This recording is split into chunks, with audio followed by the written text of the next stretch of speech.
चलो तो स्टार्ट करते हैं। मैम बेटे ने ऑफ कर दिया है। हाँ, ओके ओके शालिनी।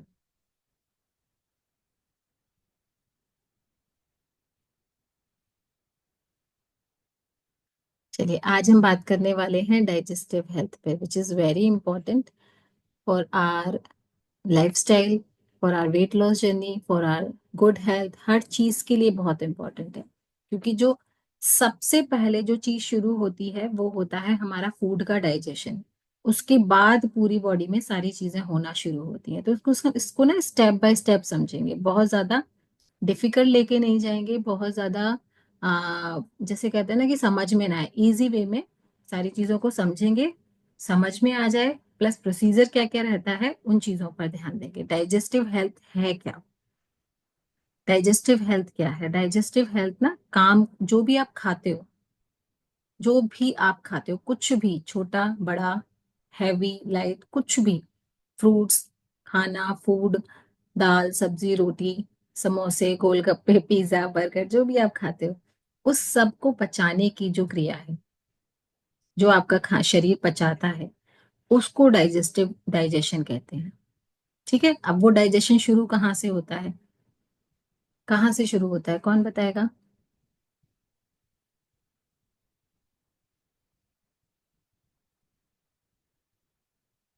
कुंजन मैम, आप नहीं बताओगे, किसी और को बताने दो। मुझे पता है आप तो बता ही दोगे। और कौन बताएगा? कहाँ से शुरू होता है डाइजेशन? यस निधि मैम, आप बताइए। मैम, खाना खाने से जितने हम खाना मतलब खाएंगे मतलब चबाएंगे ना, उतना हमारा डाइजेस्ट जल्दी होगा। नहीं हो तो होगा, लेकिन शुरू कैसे होता है, कहाँ से शुरू होता है डाइजेशन?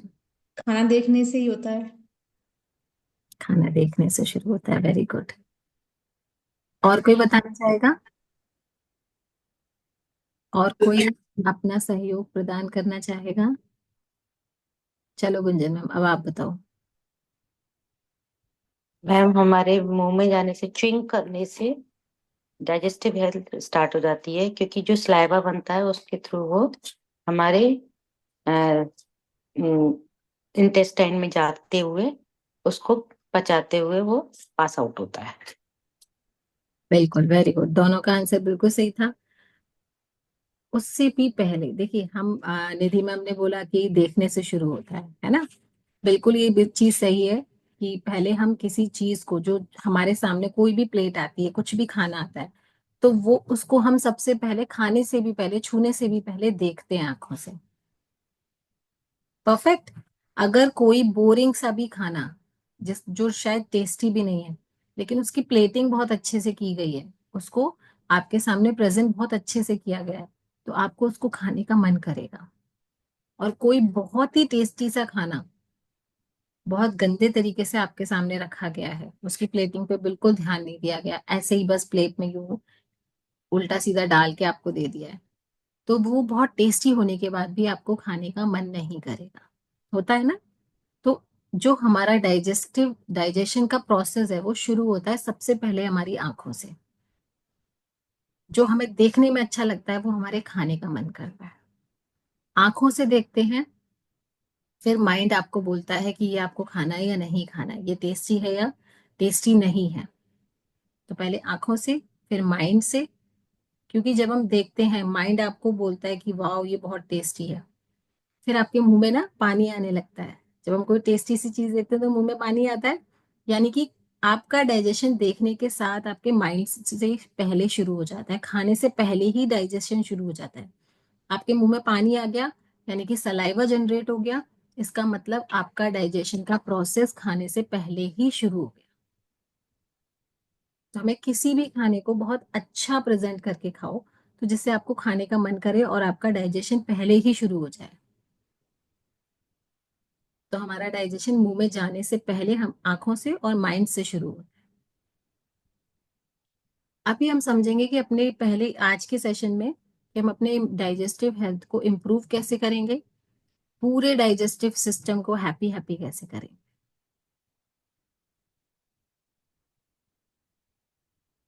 डाइजेस्टिव हेल्थ में जो इंक्लूड होता है वो होता है पूरा सिस्टम जो आपके फूड को ब्रेक डाउन करता है, और फूड को ब्रेक डाउन करने के बाद जो प्रोसेस शुरू होता है उसके बाद होता है न्यूट्रिएंट्स का एब्जॉर्प्शन, यानी कि जो भी आप खा रहे हो उस फूड से आपको क्या क्या न्यूट्रिशन मिल रहे हैं।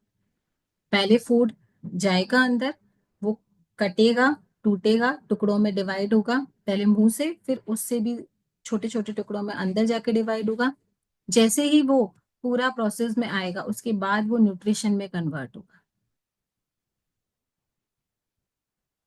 और ये आपकी इम्यून हेल्थ को इफेक्ट करता है, ये आपकी ओवरऑल वेलनेस पे इफेक्ट डालता है।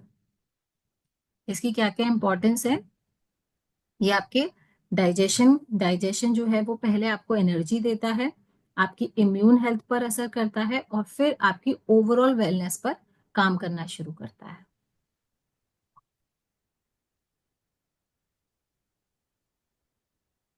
कुछ ऐसे टिप्स एंड ट्रिक्स भी देखेंगे जो आपके डाइजेशन को बेटर बेटर बेटर बेटर करने में आपकी हेल्प करेंगे। मेन जो ऑर्गन्स होते हैं ना जो डाइजेस्टिव हेल्थ में आपकी हेल्प करते हैं, लिखिए। मेन ऑर्गन सबसे पहले माउथ, ये मुंह, क्योंकि यहीं पर आप खाते हो। एसोफेगस, स्टमक,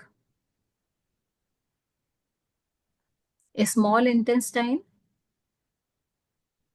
यानी कि आंतें, छोटी आंतें,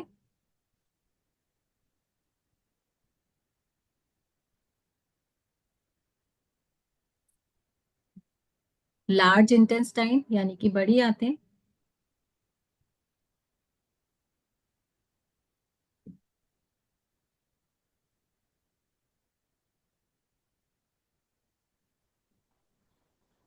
लिवर, उसके बाद लिवर एंड पैनक्रियास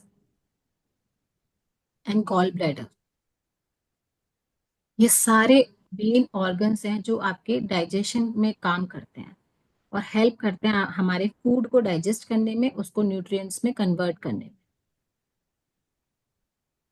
सबसे पहले जो फूड होता है जिसको हम खाते हैं, कुछ भी खाते हैं, वो पहले हमारे बॉडी में जाकर ब्रेक डाउन होता है, यानी कि कटता है, टूटता है, छोटे छोटे टुकड़ों में डिवाइड होता है। उसके बाद उसका न्यूट्रिशन का एब्जॉर्प्शन शुरू होता है, यानी कि हमें अपने खाने से क्या क्या मिल रहा है, हमें खाने से प्रोटीन मिल रहा है, हमें वाइटामिन मिल रहे हैं, हमें मिनरल्स मिल रहे हैं, हमें और फाइबर मिल रहा है, बहुत सारे मल्टी मिनरल्स मिल रहे हैं, मल्टी वाइटामिन मिल रहे हैं। तो वो क्या, वो सब चीजें क्या है? वो सब चीजें हैं न्यूट्रिशन, पोषक तत्व जो हमें हर खाने से मिलता है। लेकिन उसके लिए हमें पोषक तत्व वाला खाना खाना पड़ेगा। सबसे पहले हम खाना खाना ही अगर पिज्जा बर्गर खाएंगे।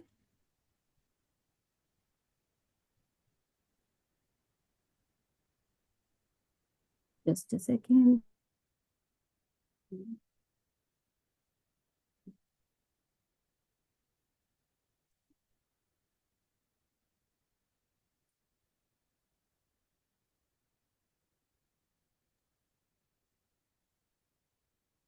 पहले वो टूटता है, कटता है, खाना हमारा ब्रेक डाउन होता है, उसके बाद न्यूट्रिशन में कन्वर्ट होता है, यानी कि पोषक तत्वों में कन्वर्ट होता है। उसके बाद जो जो बचा हुआ रहता है वेस्ट, वो एलिमिनेट होता है, वो हमारी बॉडी में से निकल जाता है वेस्ट के रूप में, हमारे स्टूल के थ्रू, हमारे यूरिन के थ्रू। तो ये 3 बेसिक स्टेप होते हैं हमारे डाइजेशन के। पहले फूड टूटता है, कटता है, फिर उसके बाद न्यूट्रिशन में कन्वर्ट होता है, फिर थर्ड लास्ट स्टेप एलिमिनेट हो जाता है, हमारी बॉडी में से जो वेस्ट बचता है वो निकल जाता है। प्रोसेस स्टेप, डाइजेस्टिव हेल्थ के प्रोसेस स्टेप्स होते हैं: इंजेशन, डाइजेशन, लिखिए आप, इंजेशन, डाइजेशन, एब्जॉर्प्शन, यानी कि जो हमें पोषक तत्वों से मिल रहा है न्यूट्रिशन, उसका एब्जॉर्प्शन होता है। उसके बाद होता है एक्सरेशन, यानी कि जो भी वेस्ट लास्ट में बचता है वो निकल जाता है। एक्सरेशन की स्पेलिंग लिख लो, EXCRETION।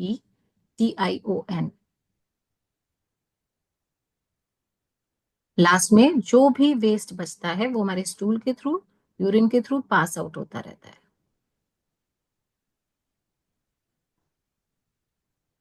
अभी डाइजेशन वर्क कैसे करता है?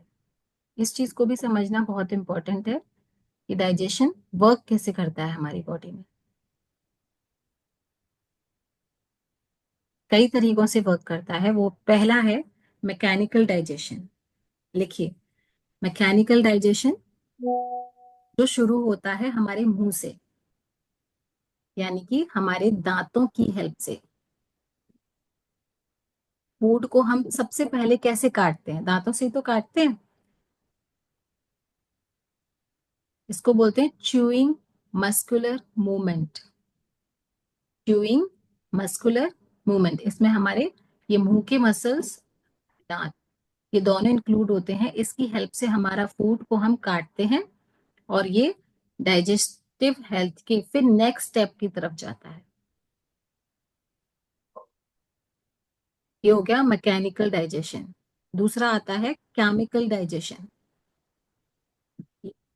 केमिकल डाइजेशन यानी कि जो मैकेनिकल डाइजेशन के बाद वाली जो स्टेज है वो आती है केमिकल डाइजेशन।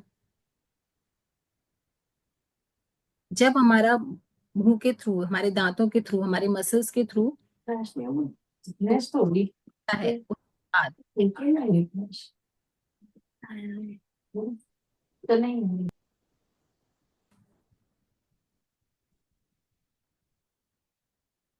उसके बाद शुरू होता है केमिकल डाइजेशन। और उसमें क्या प्रोसेस रहता है केमिकल डाइजेशन में?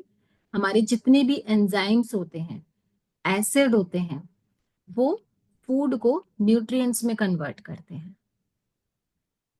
हमारी बॉडी में ऑलरेडी बहुत सारे एसिड और एंजाइम्स हैं जिनकी हेल्प से फूड जो कटता हुआ हमारी बॉडी में जाता है वो हमारे न्यूट्रिशन में कन्वर्ट होता है, यानी कि उसमें से प्रोटीन अलग निकाल देता है, हमारे मल्टीविटामिन्स अलग निकाल देते हैं, आयरन अलग निकल जाता है, फाइबर अलग निकल जाता है। और फिर इन सारे न्यूट्रिशन की जिस जिस ऑर्गन को जरूरत है वो ब्लड के थ्रू हमारी पूरी बॉडी में पहुंचाते हैं। कौन? हमारे एंजाइम्स, हमारे एसिड पहले उनको कन्वर्ट करते हैं, फिर वो ब्लड में पहुंचाते हैं। और ब्लड का काम है सारे न्यूट्रिशन को अलग अलग ऑर्गन तक पहुंचाना। इसको बोलते हैं नेक्स्ट स्टेप एब्जॉर्प्शन प्रोसेस।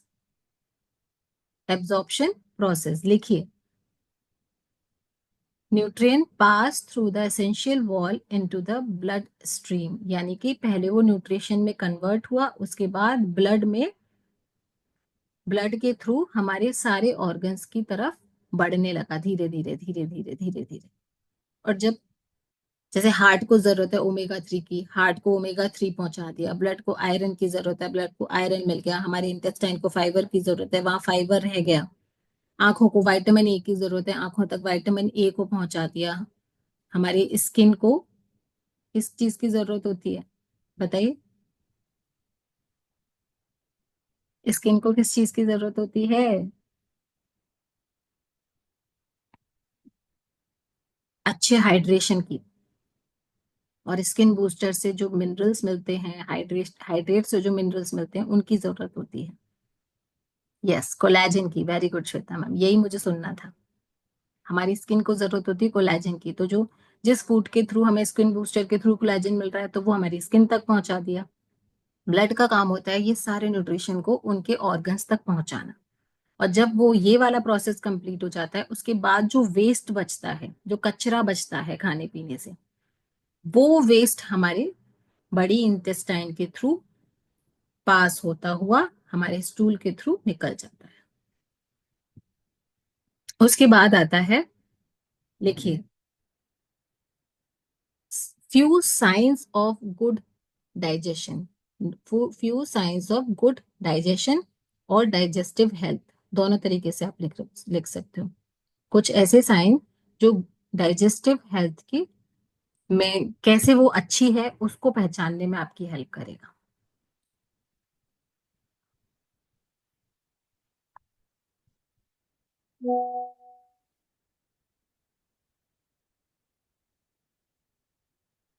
इसमें पहला पॉइंट आता है विच is very important, regular vowel movement. Regular vowel movement यानी कि BOWEL, vowel movement. Bowel movement होता है आंतों का मूवमेंट, कि इसमें आंतें किस तरीके से काम करती हैं। अगर आपका डाइजेशन अच्छा है तो आपकी आंतों को फूड को डाइजेस्ट करने में प्रॉब्लम नहीं होगी। No straining, no discomfort. जिन लोगों को हो जाता है ना कॉन्स्टिपेशन, पेट में दर्द हो रहा है, गैस हो रही है, ब्लोटिंग हो रही है, ये आगे आएगा, ये इसके बाद का स्टेप है। लेकिन अगर आपका डाइजेशन बिल्कुल परफेक्ट है, आपको किसी तरीके के खाने को पचाने में कोई प्रॉब्लम नहीं होती, तो इसको बोलते हैं रेगुलर बॉवल मूवमेंट आपकी बॉडी में परफेक्ट चल रहा है। No strain, no pain, no discomfort, किसी भी तरीके का डिस्कम्फर्ट नहीं है। No digestive discomfort.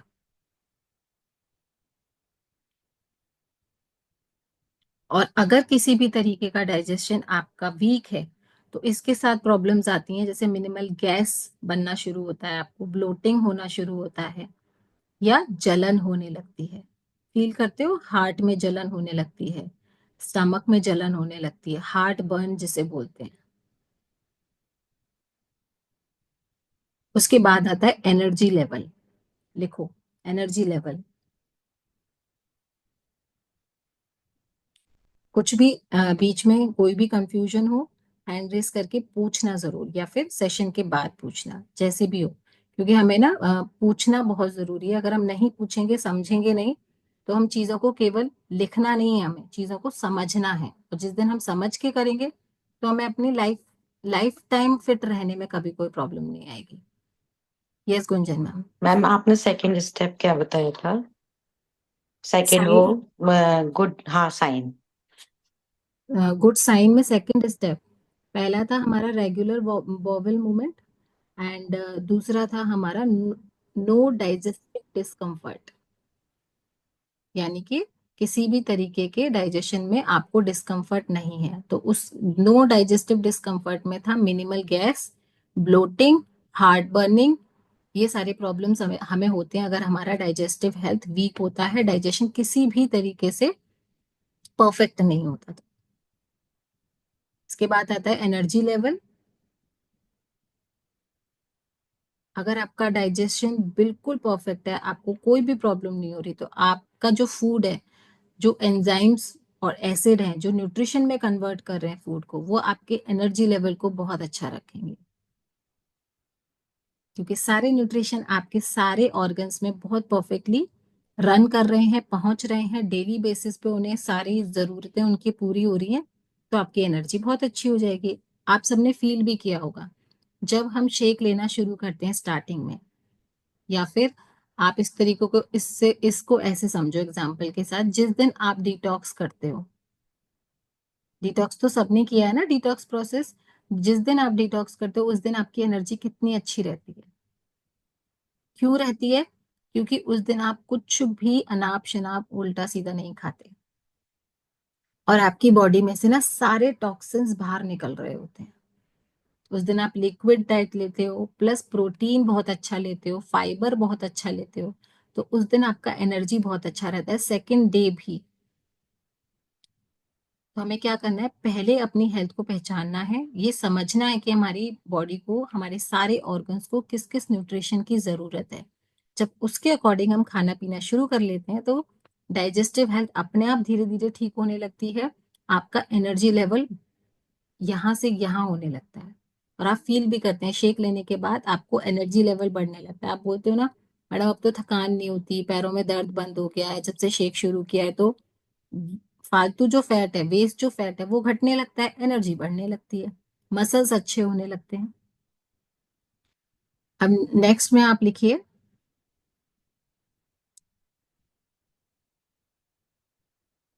Common digestive health issues, जो कॉमन है, सबके सब फील करते हैं, जिन जिन का डाइजेशन वीक होता है उनके साथ कॉमन कुछ जो डाइजेस्टिव हेल्थ के इश्यूज होते हैं वो इस तरीके से होते हैं, जैसे ब्लोटिंग, पहले लिखो ब्लोटिंग, गैस, दूसरा लिखो कॉन्स्टिपेशन एंड डायरिया, जिनका फूड ठीक से डाइजेस्ट नहीं होता उनको कॉन्स्टिपेशन बना रहता है, या फिर डायरिया रहता है, या तो लूज मोशन होंगे, या फिर आपको आपका पेट साफ नहीं होगा। दो तरीके से। बहुत ज्यादा लूज मोशन होना भी आपका इनडाइजेशन को शो करता है कि आपकी डाइजेस्टिव हेल्थ ठीक नहीं है। तीसरा हो गया heart burn and acid reflex. आपके हार्ट में जलन, आपको पेट में जलन फील होती है, और एसिड रिफ्लेक्स होता है जिसके लिए आप एंटी एसिड्स खाते थे।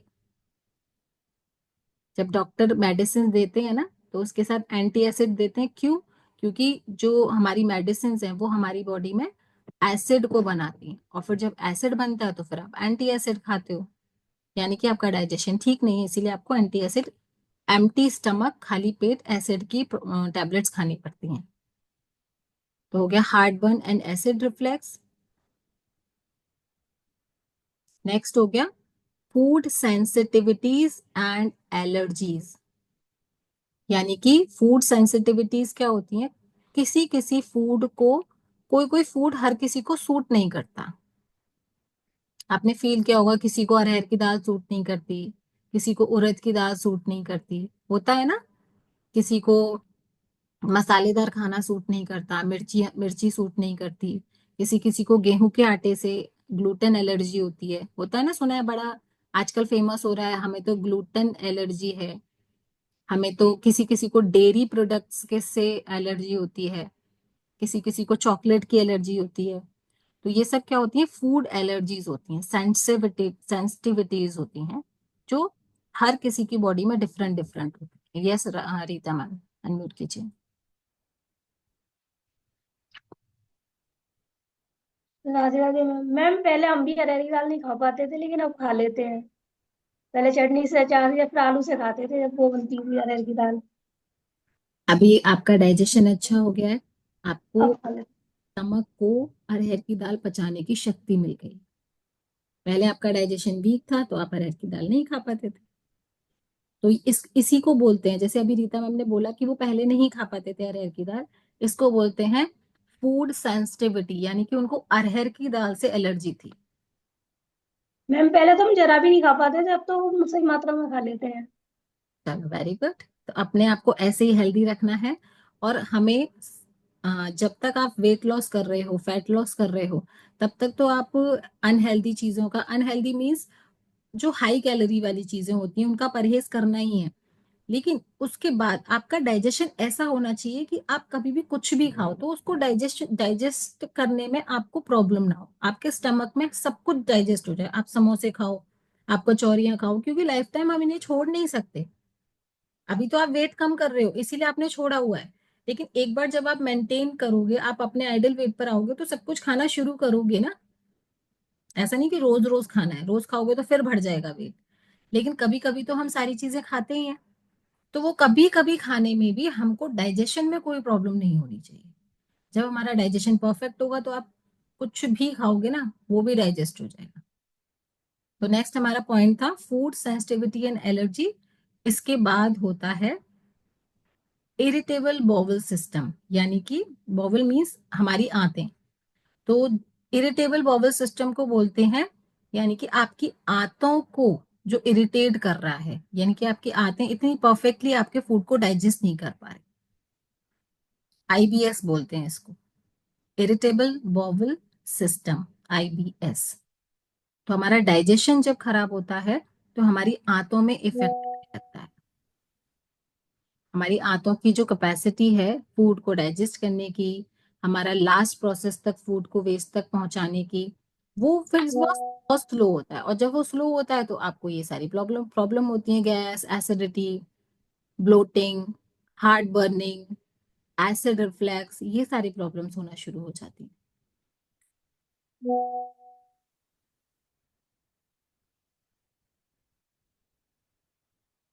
नेक्स्ट पॉइंट लिखिए, diet and digestive health. Diet and digestive health,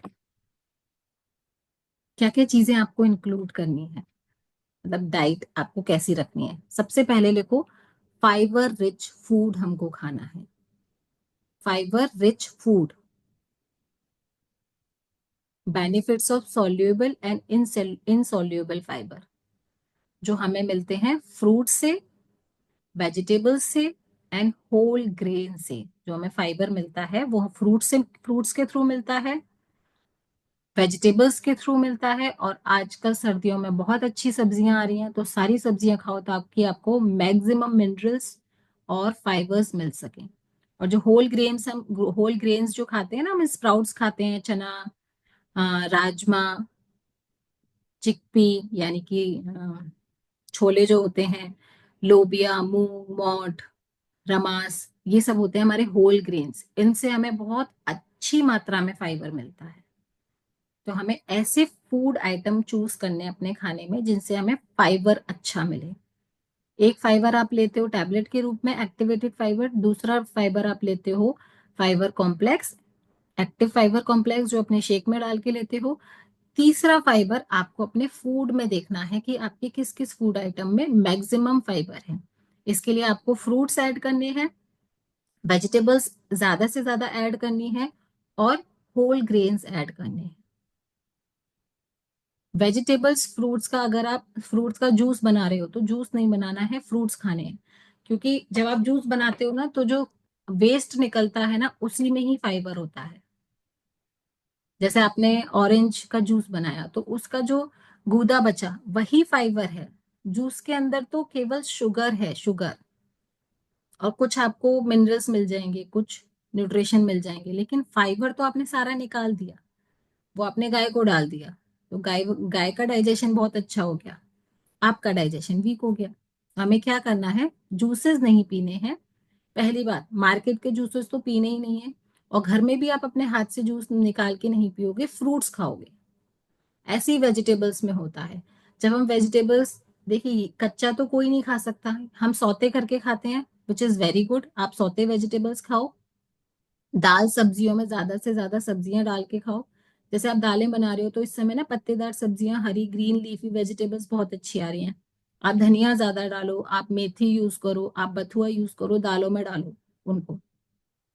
और आप गोभी अच्छा खाओ, आप गाजर अच्छा खाओ, चुकंदर अच्छा खाओ।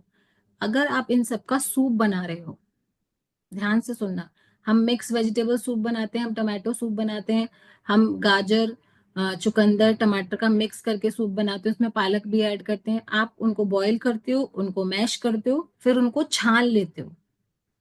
छानना नहीं, क्योंकि जब हम छानते हैं तो सारा फाइबर उसका गूदा निकल जाता है, वही होता है मेन फाइबर। सूप बना रहे हो आप, जूस जूस बना रहे हो तो छान के मत पियो। अगर फ्रूट्स का भी जूस बना रहे हो ना, तो छान के मत पियो, ऐसे ही पी लो। सूप्स को भी हमें छानना नहीं है। यस प्रियंका मैम, अनम्यूट कीजिए। Hello ma'am, good morning. Good morning. Ma'am, उसमें तो बहुत सारे बीजेस होते हैं ना टमाटर के, तो वो तो नहीं खाने होते हैं बीज तो। देखो, पर्टिकुलर अगर किसी को बीजों से प्रॉब्लम है, किसी को स्टोन वगैरह बनता है, तो उसको अवॉइड करने हैं। हर किसी को तो नहीं करने होते अवॉइड। नहीं, बोलते हैं ना, एक्चुअली बोलते हैं कि टमाटर के बीज तो बहुत वैसे होते हैं जो गलते नहीं है, तो खाने नहीं चाहिए, इसलिए ऐसा पूछा। कुछ नहीं है, ऐसा कुछ नहीं है प्रियंका मैम। जिनको स्टोन वगैरह बनता है ना, उनको अवॉइड करने के लिए बोला जाता है। Okay ma'am. क्योंकि ऐसा नहीं है कि आपका अपने डाइजेशन को इम्प्रूव करो ना। जैसे मैंने अभी पहले बोला, आपका डाइजेशन बहुत अच्छा होगा तो आप कुछ भी पचा लोगे। बीज क्या, कुछ नहीं होते, वो तो बहुत छोटे होते हैं, वो तो ऐसे ही आपके साइड से निकल जाएंगे। ओके। और सबसे जो आपको फाइबर मिल रहा है वो आप वेस्ट कर रहे हो, और फाइबर बॉडी की नीड है, आपके वेट लॉस के लिए, आपके इंटेस्टाइन की क्लीनिंग के लिए, होल डिटॉक्सिफिकेशन के लिए। क्योंकि आप देखो, जिस दिन हम डिटॉक्स कराते हैं उस दिन फाइबर इनटेक अच्छा कराते हैं ना, आपको जेड ड्रिंक में फाइबर डलवाते हैं। क्यों डलवाते हैं? क्योंकि आपकी बॉडी डिटॉक्स अच्छे से हो जाए, अंदर से क्लीन अच्छे से हो जाए, और आप अपने फूड के फाइबर को अलग निकाल रहे हो। तो फूड के फाइबर को भी इनटेक करोगे ना, तो आपकी फाइबर की जो डेली की नीड है वो पूरी होती रहेगी, और आपका स्टमक, आपकी इंटेस्टाइन डेली बेसिस पे क्लीन होते रहेंगे। ठीक है, तो हमें एक चूज करना है fibre rich food. Second, hydration का ध्यान रखना है। लिखो, हाइड्रेशन। हाइड्रेशन के लिए हम ज्यादा मैक्सिमम पानी पीते हैं, यानी कि जो हमारी डेली की नीड है, जितना हमें अपने वेट के अकॉर्डिंग पानी पीना है, उतना हमें पानी पीना है, हाइड्रेशन का ध्यान रखना है। हर घंटे में आप अलार्म लगाओ मोबाइल में, हर चीज के लिए हम मोबाइल यूज करते हैं, अपनी टाइम टेबल के लिए क्यों नहीं यूज करते हैं? मोबाइल में हर घंटे का अलार्म लगाओ, हर 1 घंटे में 1 गिलास पानी पियो, चाहे प्यास है चाहे नहीं है। आपने सुना होगा, पानी बिना प्यास के पीना चाहिए, खाना बिना भूख के कभी नहीं खाना चाहिए। चाहे आपके सामने 56 भोग आपकी फेवरेट डिश ही क्यों ना रखी हो, अगर आपका भूख नहीं है, आपका पेट भरा हुआ है, कभी भी मत खाना उसे। लेकिन पानी आपको प्यास नहीं भी लग रही है तब भी आप पियो। पानी बिना प्यास के पीना है, खाना बिना भूख के कभी नहीं खाना है। वेट करो, आपको आपके हंगर हार्मोन्स जब आपको बोलें कि हाँ भूख लग रही है, ऐसा कुछ हो रहा है, तभी आप खाना खाओ। तो हाइड्रेशन का ध्यान रखना है, इसके लिए आपको इनफ पानी पीना है। नेक्स्ट स्टेप रहेगा बैलेंस डाइट कैसे लेनी है आपको। थर्ड स्टेप रहेगा बैलेंस डाइट। और बैलेंस डाइट तो आपको यहाँ पर बताई जाती है, आपको 5 मील लेना है।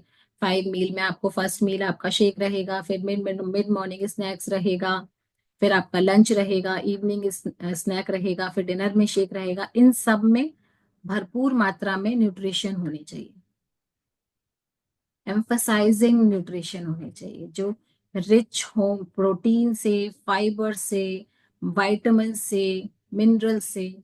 उसके लिए आप अपना शेक पीते हो, उसके लिए मल्टीविटामिन लेते हो, उसके लिए ओमेगा लेते हो, उसके लिए फाइबर लेते हो। ये सारे न्यूट्रिशन आप अपनी फूड इन करते हो। ये सब क्या है?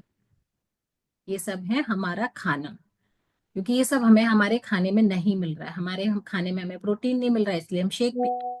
हमारे खाने में हमें नंबर ऑफ विटामिन मिनरल्स नहीं मिल रहे जो हमें शेक से मिलते हैं। ओमेगा 3 हमारे खाने में नहीं है, इसलिए हम ओमेगा 3 हर्बल लाइफ लाइन खाते हैं। हमारे खाने में कैल्शियम नहीं है, इसलिए हम कैल्शियम खाते हैं। हमारे खाने में मल्टीविटामिन मिनरल्स नहीं है, इसलिए हम Formula 2 खाते हैं। Formula 2 पता है कौन सा न्यूट्रिशन है? Formula 1 तो आप अपने शेक में लेते हो, Formula 2 बोलते हैं मल्टीविटामिन, क्योंकि शेक के बाद जिसमें सबसे ज्यादा न्यूट्रिशन है वो है मल्टीविटामिन, नंबर ऑफ न्यूट्रिशन। इसीलिए मल्टीविटामिन मल्टी मिनरल्स को बोलते हैं Formula 2। ध्यान रखिएगा, कभी कोई बोले Formula 2 आप ले रहे हो नहीं ले रहे हो, तो आपके माइंड में होना चाहिए कि yes this is multivitamin and I am also taking. ठीक है, तो बैलेंस डाइट का ध्यान रखना है।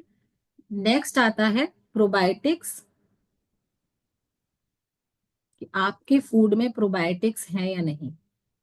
जो सुबह आपको बताया गया है ना, एम्प्टी स्टमक लेने alloy and probiotic. Alloy probiotic अपने न्यूट्रिशन में ऐड करना ही करना है, for better digestion, for better skin, for better health. इसके लिए आप फूड आइटम में क्या क्या ऐड कर सकते हो? जो प्रोबायोटिक का सोर्स होते हैं वो होता है योगर्ट यानी कि दही। लेकिन दही लेना कैसे है वो मैटर करता है, क्योंकि अभी आप फैट लॉस कर रहे हो, तो फैट लॉस में आपको टोन्ड वाले मिल्क से बना हुआ दही लेना है।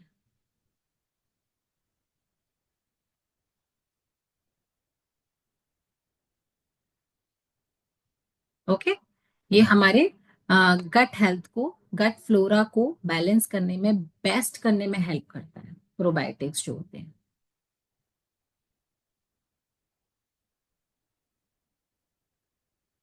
नेक्स्ट रहेगा आपका लाइफस्टाइल टिप्स, जो आपकी डाइजेस्टिव हेल्थ को अच्छा करते हैं। लिखिए, लाइफस्टाइल टिप्स कौन कौन से हैं जिससे आपकी डाइजेस्टिव हेल्थ अच्छी हो सकती है डे बाय डे,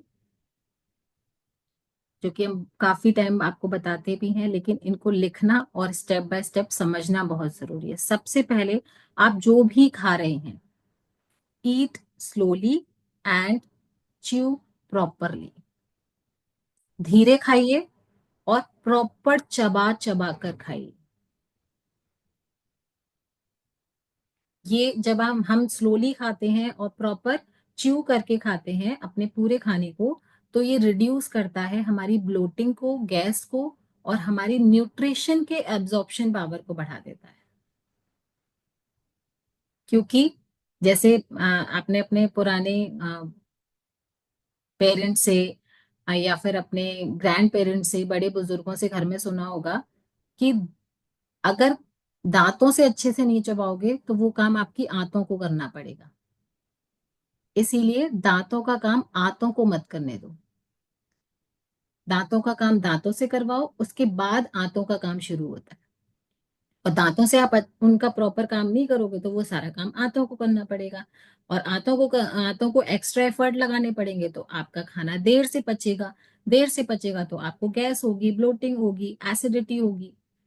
और जब आप प्रॉपर मुंह में ही आप चबा चबा कर खाओगे, तो जो मुंह के सारे एसिड न्यूट्रिशन है ना, वो खाने के संग घुल जाएंगे और फिर आपकी बॉडी में जाएंगे, तो आंतें क्या करेंगी, अपना काम आसानी से कर पाएंगी और जल्दी से जल्दी उस न्यूट्रिशन आपके ब्लड के थ्रू आपके पूरी बॉडी में पहुंचाने का काम करेंगे। लेकिन जब हम प्रॉपरली च्यू करके नहीं खाते, तो पहले आंतें उस खाने को क्या करने में लगा देती हैं, उस खाने को छोटे छोटे पीसेस में कट करने में लगा देती हैं, जो कि दांतों का काम है।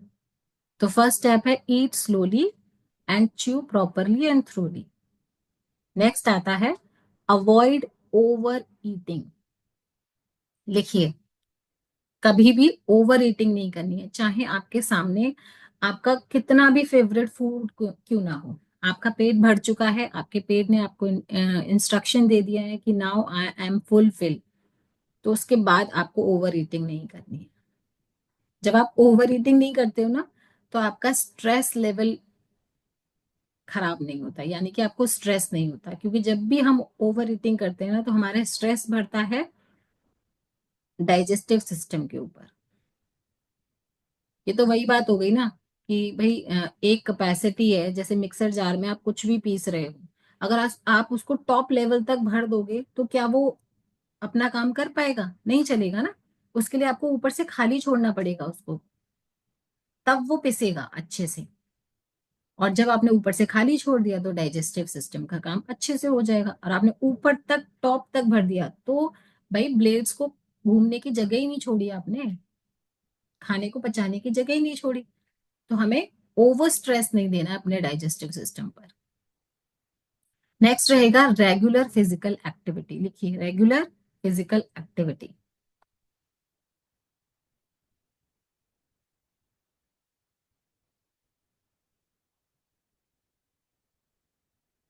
रेगुलर फिजिकल एक्टिविटीज में आती हैं आप जो दोनों तीनों टाइम वर्कआउट करते हो, या फिर मैं बोलूं कि नहीं करते हो, क्योंकि वर्कआउट के टाइम पे तो बहुत कम लोग होते हैं।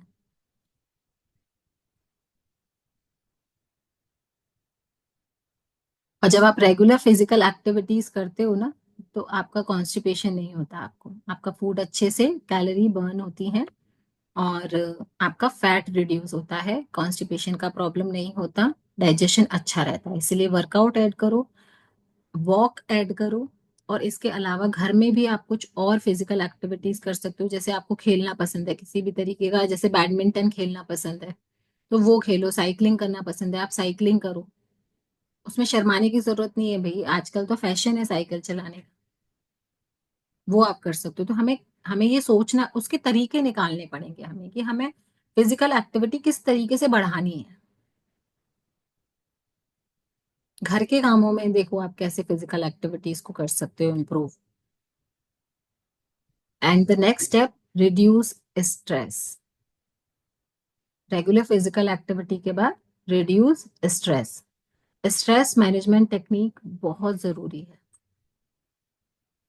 इसके लिए छोटी छोटी सी एक्टिविटीज करो बीच बीच में। कुछ भी आप कर रहे हो, कुछ भी, जैसे अभी भी आप बैठे हुए हो लिख रहे हो, तो बीच बीच में कुछ मिनट्स के बाद ना डीप ब्रीदिंग किया करो। आप देखो कितना सुकून मिलता है, ऐसा लगता है कि कुछ खाली हो गया शरीर में से, माइंड रिलैक्स हो गया।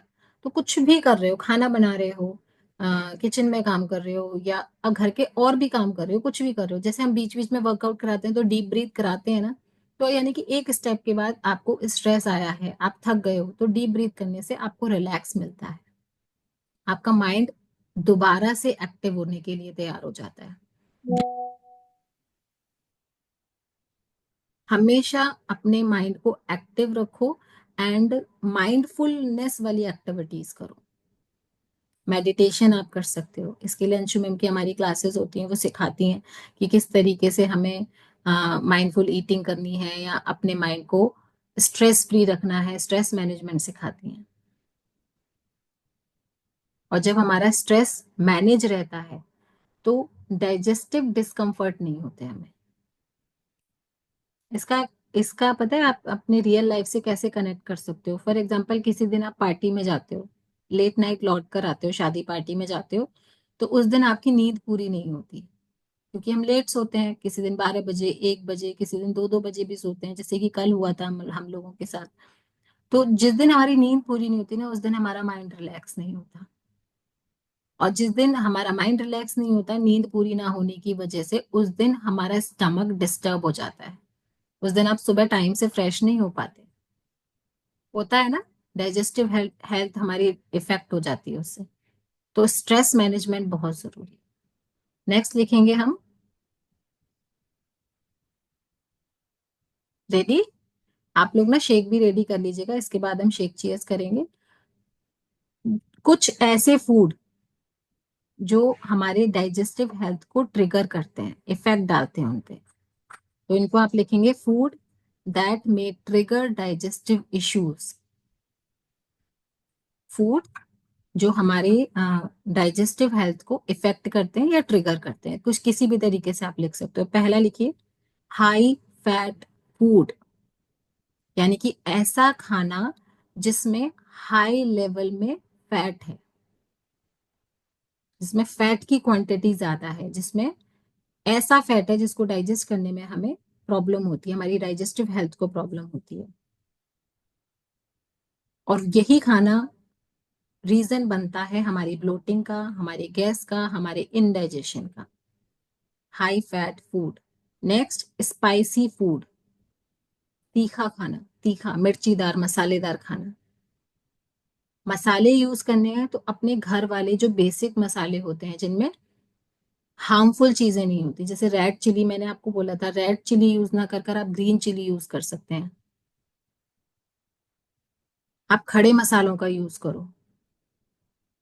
तो इस चीज का ध्यान रखना है। स्पाइसी फूड हमारे एसिड रिफ्लेक्स करते हैं, हमारी बॉडी में एसिड बढ़ाते हैं। नेक्स्ट रहेगा डेयरी प्रोडक्ट्स। डेयरी प्रोडक्ट्स यानी कि दूध से बनने वाली चीजें, दूध, दही, पनीर, घी। हर किसी को हर चीज डाइजेस्ट नहीं होती, क्योंकि हर किसी का डाइजेशन अलग अलग लेवल का होता है। ये जो डेयरी प्रोडक्ट्स होते हैं कई बार ब्लोटिंग कर देते हैं हमें, और ये वाली प्रॉब्लम्स उन लोगों को ज्यादा होती है जो लैक्टोज इंटॉलरेंट होते हैं, यानी कि जिनको डेयरी प्रोडक्ट से एलर्जी होती है, उनको बोलते हैं lactose intolerant. LACTOSE, lactose, INTOLERANT, lactose intolerant. जिनको दूध डाइजेस्ट नहीं होता, जिनको दही डाइजेस्ट नहीं होता, जिनको पनीर डाइजेस्ट नहीं होता, दूध से बनी हुई चीजें यानी कि डेयरी प्रोडक्ट उनको डाइजेस्ट नहीं होते, उनको बोलते हैं लैक्टोज इंटॉलरेंट। क्या सुधा मैम?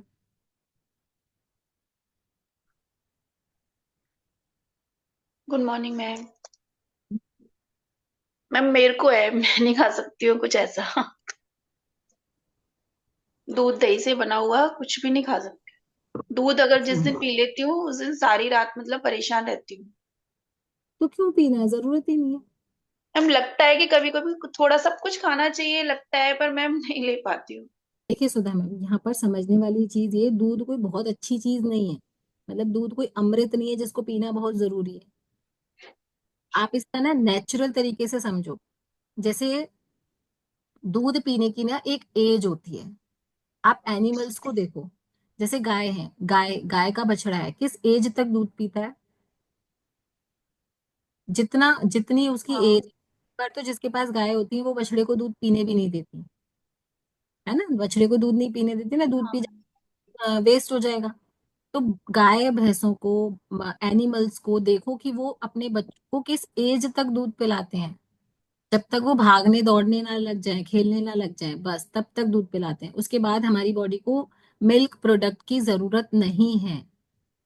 एक ह्यूमन ही ऐसा एनिमल है, सॉरी टू से, ह्यूमन ही ऐसा एनिमल है जो लाइफ टाइम भागता है, जबकि बॉडी को जरूरत नहीं पर है 10 मैम बाद दूध पीने की। नहीं लेती हूँ तो डाइजेशन सिस्टम थोड़ा सुबह क्लियर नहीं हो पाता है, तो ऐसा लगता है कि थोड़ा कभी ले लेना चाहिए। तो मतलब उसके कंफ्यूज रहती हूँ। उसके बाद आपको प्रॉब्लम हो रही है ना, दूध आपको डाइजेस्ट हो ही नहीं रहा, आप फ्लोटिंग हो रही है, आप खुद बोल रहे हो कि मुझे रात भर बेचैनी रहती है। तो वो आप हो लैक्टोज इंटॉलरेंट, मतलब आपको डेयरी प्रोडक्ट सूट नहीं करते, तो जबरदस्ती अपनी बॉडी पर, अपने डाइजेशन पर ये वजन मत डालो, ये स्ट्रेस मत डालो कि जबरदस्ती वो डेयरी प्रोडक्ट को डाइजेस्ट करे, जबकि वो उसके लिए नहीं बने हैं। नहीं मैंने। तो हमें उस चीज को समझना पड़ेगा तो अपने मैं सुबह डाइजेशन ना कभी नहीं लो, मतलब मैं नहीं लेती हूँ तो सुबह क्लियर नहीं हो पाता है वो, मतलब पेट साफ। के लिए। उसके लिए आपको और चीजें करनी पड़ेंगी, उसके लिए आपको फाइबर इनटेक बढ़ाना पड़ेगा, उसके लिए आपको अलोए प्रोबायोटिक, आप ऐसी चीजें लो वो जो तो मैं आपके। लेती हूँ होम डेली। तो आपको अपने फूड में ना फाइबर बढ़ाओ, फाइबर रिच फूड खाओगे, आपको आपको गट हेल्थ बिल्कुल बढ़िया रहेगी। ठीक है, डेयरी प्रोडक्ट अगर सूट नहीं कर रहे तो भाई किसी भी पुराण में, किसी भी वेद में नहीं लिखा हुआ कि जबरदस्ती हमें दूध पीना है अगर डाइजेस्ट नहीं हो रहा तो। दूध कोई बहुत अच्छी चीज नहीं है, अमृत नहीं है, इस चीज को समझ लो। दूध पीने की भी एक एज होती है, बच्चों को 10 से 12 साल तक दूध पिलाइए, जब तक उनकी ग्रोइंग एज होती है, उनकी बोन्स बढ़ रही हैं, हमारी हड्डियां नहीं बढ़ रही हैं। 20-21 साल तक हमारी ग्रोथ हो गई, उसके बाद हमारी हड्डियां नहीं बढ़ रही। उस समय कैल्शियम की नीड तो पूरे टाइम होती है, तो कैल्शियम के और सोर्सेज हमें लेने हैं। दूध से हमें कितना कैल्शियम मिल रहा है, उसके साथ हमें फैट ज्यादा मिल रहा है, और आजकल तो प्योर दूध है भी नहीं मार्केट में। आप सोचो, इंजेक्शंस के थ्रू एनिमल्स का दूध निकाला जाता है, तो उस दूध को तो पीना ही बेकार है। उससे अच्छा है आप दूध ना पियो। कैल्शियम, कैल्शियम के लिए, बोन्स को स्ट्रॉन्ग करने के लिए कैल्शियम खाओ।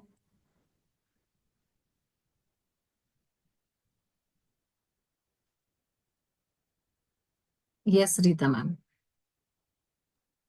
मैम जो इंजेक्शन वाला दूध होता है वो तो पता है ब्लड की भी कमी कर देता है। बहुत सारे इश्यूज होते हैं, एक चीज नहीं है केवल, क्योंकि वो नेचुरल तरीके से नहीं निकल रहा ना, नेचुरल प्रोसेस से नहीं, जबरदस्ती निकाला जा रहा है। जबरदस्ती निकाला जा रहा है मीन्स एनिमल्स के ऐसे उनमें केमिकल्स आप बोल लो, या फिर इंजेक्शन के थ्रू निकल रहा है, तो उसके ज्यादा साइड इफेक्ट उसमें आ रहे हैं, तो वो दूध तो पीना ही बेकार है। मैम इवन तुम्हारे छोटा वाला बेटा है, उसकी तबीयत खराब हो गई थी इंजेक्शन का दूध पीकर। वो बाद में पता चली थी कि इंजेक्शन का दूध आ रहा है। यस, नहीं पीना है, नहीं, ना ही पिलाना है जबरदस्ती बच्चों को, और ना ही दूध की तरफ इतना, दूध से इतना प्यार करने की जरूरत नहीं है। उससे अच्छा है आप अपने खाने पीने को चेंज करो, और देखो कि और सोर्सेज ढूंढो कि उस किस तरीके से आपको कैल्शियम मिल सकता है। तो डेयरी प्रोडक्ट से हो गया। नेक्स्ट रहेगा आपका आर्टिफिशियल स्वीटनर्स। देखो, आर्टिफिशियल स्वीटनर्स यानी कि ऐसे स्वीट करने वाली चीजें जो आर्टिफिशियल होती हैं।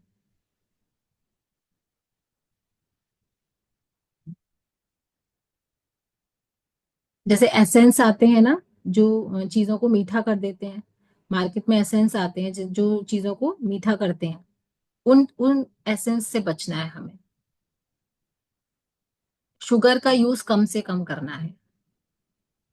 अगर शुगर का यूज कर रहे हो तो आप नेचुरल तरीके से करो, जैसे आप जैगरी का यूज कर सकते हो, गुड़ का यूज कर सकते हो, लेकिन वो भी लिमिटेड, क्योंकि अभी आप वेट लॉस जर्नी पर हो, तो शुगर की कैलोरीज हाई होती हैं, चाहे वो चीनी के रूप में हो या गुड़ के, दोनों ही गन्ने से बनते हैं, तो दोनों की कैलोरी हाई होते हैं। बहुत सारे लोगों को ये मिथ होता है, चलो हम चीनी नहीं खा रहे तो हम गुड़ खा सकते हैं, लेकिन गुड़ खा सकते हो, दोनों में, दोनों की कैलोरी बराबर है, हाई है दोनों की। बस अंतर इतना है, गुड़ नेचुरल तरीके से आपको मिल रहा है, और गुड़ भी आजकल मार्केट में बहुत ही वैरायटी के मिलते हैं, तो हम वो हमें देखना पड़ेगा कौन सा प्योर है कौन सा नहीं है। और शुगर गुड़ का ही दूसरा रूप है जो प्रोसेस हो जाता है, जो फैक्ट्रियों में जाके बहुत सारी मशीनों में से निकल के, केमिकल्स डल के, तो वो प्रोसेस हो गई, वो शुगर बन गई, तो वो प्रोसेस फूड है। गुड़ हमारा नेचुरल है, लेकिन नेचुरल को भी आपको ये देखना पड़ेगा कि कौन सा नेचुरल है कौन सा इननेचुरल है। जितना भी डार्क वाला गुड़ होता है ना, जिसका रंग गहरा होता है, वो उतना ज्यादा अच्छा होता है। जितना ज्यादा साफ स्वच्छ आपको देखने में गुड़ लगे ना, एकदम पीला पीला, और जिसका कलर लाइट हो, वो प्रोसेस किया हुआ गुड़ होता है। तो जितना कम डार्क वाला गुड़ होगा, गहरा रंग जिसका होगा, वो कम प्रोसेस किया हुआ होगा। तो प्रोसेस फूड हमें नहीं खाना है, हम उसको अवॉइड करने के लिए वैसे भी बोलते हैं। चलिए नेक्स्ट, इस सेशन को टू बी कंटिन्यू रखें, क्योंकि अभी तो 8 बज गए हैं। बताइए बताइए, या फिर करें पूरा, क्योंकि अभी काफी सारी चीजें रह गई हैं। प्रियंका मैम क्या बोल रहे हो?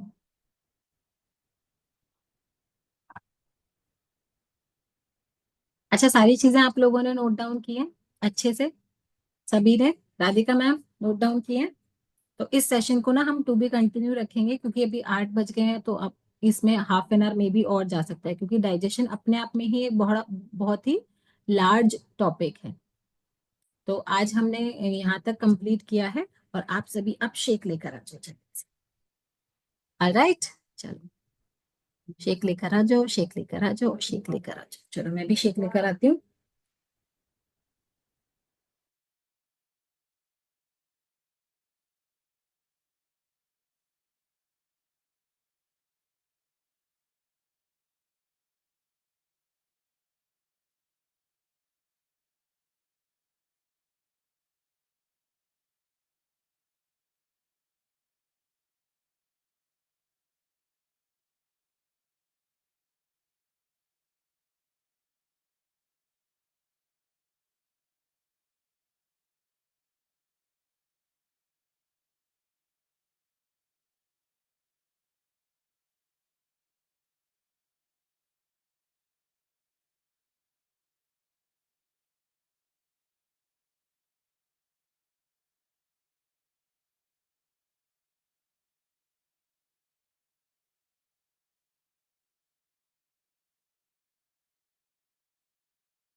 All the shake lovers come on the screen and raise your hand. Raise hand कर कर आ जाइए सभी अपने अपने शेक के साथ। और इसके साथ अभी हम जो शेक को ब्लेस करेंगे पहले, उसके बाद आप अपनी क्वेरीज कर सकते हैं कि आज के सेशन में अगर आपको कुछ भी चीज ऐसी है जो समझ में नहीं आई है, या आपके जो भी कोई क्वेश्चन है, वो हम इसके बाद ले लेंगे।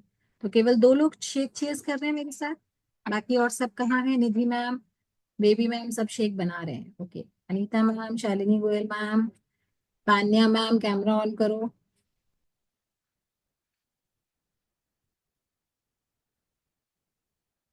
जितनी सारी चीजों का आज हमने बताया ना, कि कौन कौन सी चीजें बॉडी को इफेक्ट करती हैं, हमारे डाइजेशन को इफेक्ट करती हैं, कौन कौन सी चीजें हमारी बॉडी को चाहिए, जैसे हाइड्रेशन हो गया, या फाइबर फाइबर हो गया, प्रोटीन हो गया। तो डाइजेशन के लिए ये ये बेस्ट चीज है। इसमें आप 1 चम्मच फाइबर कॉम्प्लेक्स मिला लो, तो आपकी फाइबर की भी नीड पूरी होने लग जाएगी। ना आपको बॉवल की कोई प्रॉब्लम होगी, लाइक आपको इंटेस्टाइन्स की कोई प्रॉब्लम नहीं होगी, आपको कॉन्स्टिपेशन की प्रॉब्लम नहीं होगी, आपको ब्लोटिंग की प्रॉब्लम नहीं होगी, क्योंकि शेक ना हमारे डाइजेशन को बहुत अच्छा करता जाता है धीरे धीरे। और आप ये फील कर रहे होंगे कि पहले भूख नहीं लगती थी टाइम से, लेकिन अभी हमें टाइम से भूख लगने लग जाती है। हम शेक नहीं पीते तो हमें 7:30 बजे से 7:45 बजे से भूख लगने लग जाती है ना रीता मैम? वो क्यों? क्योंकि हमारे शेक ने हमारे डाइजेशन को धीरे धीरे बहुत अच्छा कर दिया है। बाकी सब भी आ जाइए शेक लेकर। सबसे पहले आज के दिन के लिए, आज के अमेजिंग दिन के लिए, आज से बहुत अच्छी वाली ठंड की स्टार्टिंग भी हो गई है। सबने देखा होगा बाहर ना फॉग हो रहा है आज। आज फॉग था सुबह, तो ये वाला मौसम बहुत अच्छा होता है। Thank you so much for this wonderful day. Thank you so much for the amazing workout. Thank you so much for the powerful morning. Thank you so much for today's education. And thank you so much all of you. आप सब लोग जो यहाँ बैठकर हमारे साथ आशीर्वाद cheers कर रहे हो, thank you so much. Narayan Narayan. गुरुदेव से प्रार्थना कि अपना आशीर्वाद भरा हाथ मेरे मस्तक पर रखें, और माँ सरस्वती से निवेदन कि मेरे कंठ में विराजित हो, ताकि जो प्रार्थनाएं हम करने जा रहे हैं